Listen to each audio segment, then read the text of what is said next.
ازيكم يا حلوين؟ عاملين ايه؟ يا رب تكونوا بألف خير. سنة خلصت بحلوها ومرها، ويا رب السنة الجديدة تدخل علينا بالخير، وكل الأحداث الوحشة اللي احنا عشناها ولسه عايشينها تخلص وتنتهي. فيديو النهاردة هيكون عن المنتجات المصرية اللي انا استخدمتها في السنة دي في 2023. طبعا يا جماعة كلنا يعني بصراحة او اغلبنا بدأنا نتعرف على ايه المنتجات اللي موجودة في بلدنا والمنتجات المصرية يعني مع قطعة. الحقيقة ما استخدمتش لسه، ما جربتش لسه حاجات كتير، بس انا هكلمكم عن احسن حاجات انا جربتها السنة دي. اول حاجة منتجات الشعر، هير ماسك ده انا كلمتكم عنه قبل كده. ده من الهير ماسك الحلوة جدا جدا وعجبني بجد وتأثيره فظيع. وده من براند ايفا. حلو جدا، بيطري الشعر جدا. فاعتقد ان هو من الحاجات اللي انا هكررها وهجيبها تاني. تاني حاجة برضو الهير ماسك ده بتاع مينك، وكلمتكم عنه تقريبا الفيديو اللي فات.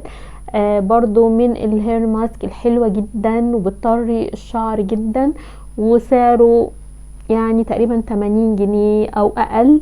فبجد تحفة تحفة وعجبني جدا، ولما يخلص برضو هكرره تاني. كمان السيرم ده يا جماعة بتاع الشعر من سباركل، عجبني جدا. هو حلو قوي للشعر اللي متقصف جدا، يعني هو عايز شعر متقصف قوي، وبتاخدي منه نقطة صغيرة خالص كده بامب، يعني ربع كده، بتدوسي حتة صغيرة قوي وبتمسحي كده ايديكي في بعض وبتعملي بيه شعرك، لان هو تقيل قوي يعني عامل زي الزيت، بس تحفة في انه هو للشعر المتقصف، ان هو بيهديه جدا، بيدي لمعة حلوة للشعر. فبصراحة عجبني قوي السيرم ده. ندخل بقى على حاجات الجسم.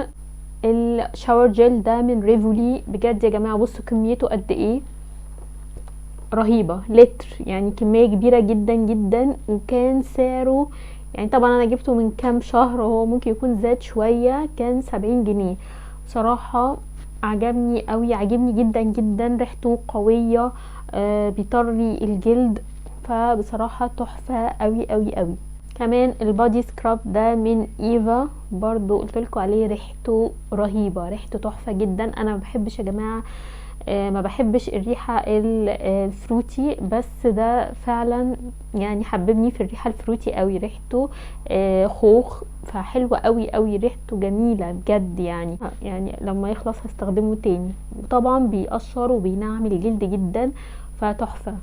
كمان الهيل كريم ده الكريم بتاع الكعبين من ايفا، برضو حلو جدا جدا، يعني ده يعني تقيل كده على الكعب، وفعلا بيطريه جدا جدا، فبجد هو كميته صغننه بس حلو قوي.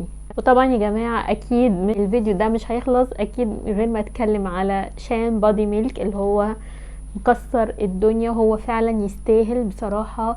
ترطيبه حلو قوي قوي. في ناس بتقول لا اللي بشرتهم جافة قوي مش بينفع معاه، بصراحة انا بشرتي بتبقى جافة قوي في الشتاء، وحلو جدا جدا. واحلى حاجة فيه فعلا ان هو ما بيسيبش اي اثر دهني، وما بتحسش باي تلزيق على الجلد، وبيطري وبينعم بعد الشاور بيتحط.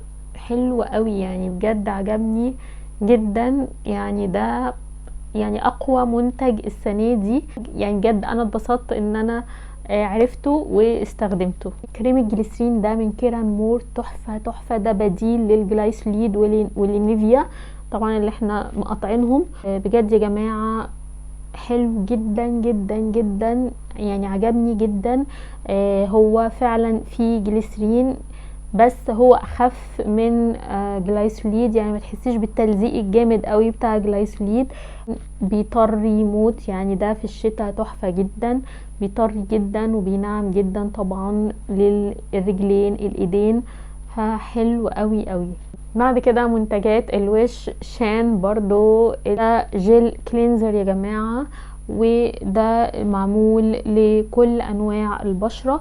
هو فعلا بصوا يعني انا بحس يعني انا لسه مستخدماه قريب زي ما قلت لكم قبل كده، بس انا حاسه ان هو يعني حلو، ان هو مش بينشف البشره بقى. يعني دي اكتر حاجه بتضايقني، ان انا احس ان بشرتي ناشفه بعد ما بستخدم الغسول. فاحلى حاجه فيه ان هو فعلا مش بينشف البشره، وانا بشرتي مختلطه مايله للجفاف في الشتاء، فحلو جدا لطيف في نفس الوقت مش بينشف. كمان من الحاجات اللي اكتشفتها السنة دي المرطب ده من بلوبل اسمه ماليندا، وده معمول للبشرة الدهنية بالذات. يعني معنى كده يا جماعة ان هو ما بيسيبش اي اثر دهني، مش بحس باي تلزيق، مش بحس باي حاجة دهنية بتضايق، خفيف على البشرة وبتمتصه بسرعة. فبجد عجبني جدا جدا، تحفة. فاكيد لو خلص هجيبه تاني.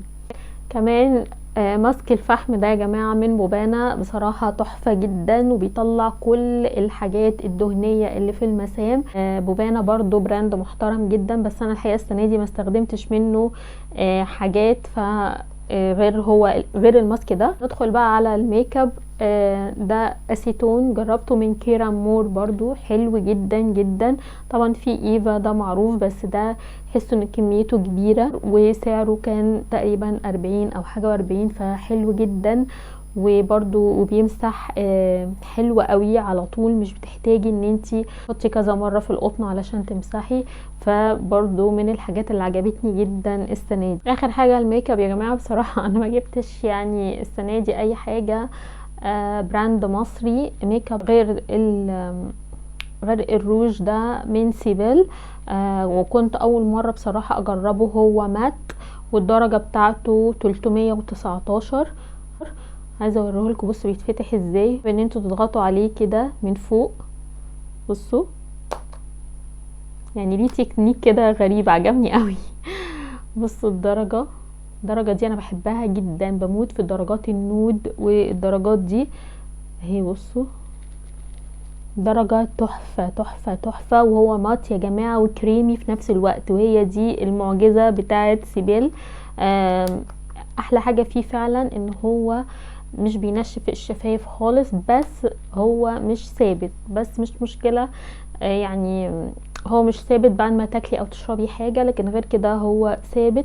بس عجبني جدا جدا، ومن الحاجات اللي انا اعتقد ان انا برضو هجيبها تاني. اخر حاجة الكونسيلر ده اتكلمت عنه قبل كده من ديرماتيك، بصراحة عجبني جدا جدا، وكل ما يخلص بجيبه تاني. بس لازم اجرب حاجات تانية بقى، هجرب حاجات تانية مصرية ان شاء الله. انصحكم ان انتوا تجربوه. بس كده حلوين، نكون وصلنا لنهاية الفيديو. ما تنسوش يا جماعة لو عجبكم الفيديو تعملوا لايك، لان انا بتبسط قوي لما تعملوا لي لايكس وتعملوا لي كومنتس، والكومنتس بجد بتبسط بيها جدا، بتخليني اقدر استمر واعمل فيديوهات اكتر. ما تنسوش تابعوني على السوشيال ميديا، على الانستجرام وعلى الفيسبوك وعلى التيك توك، هسيب لكم اللينكات بتاعها اللي في صندوق الوصف. وكل سنة وانتم طيبين، واشوفكم في فيديو جديد. باي باي. Closed doors, I'm a fool for your love.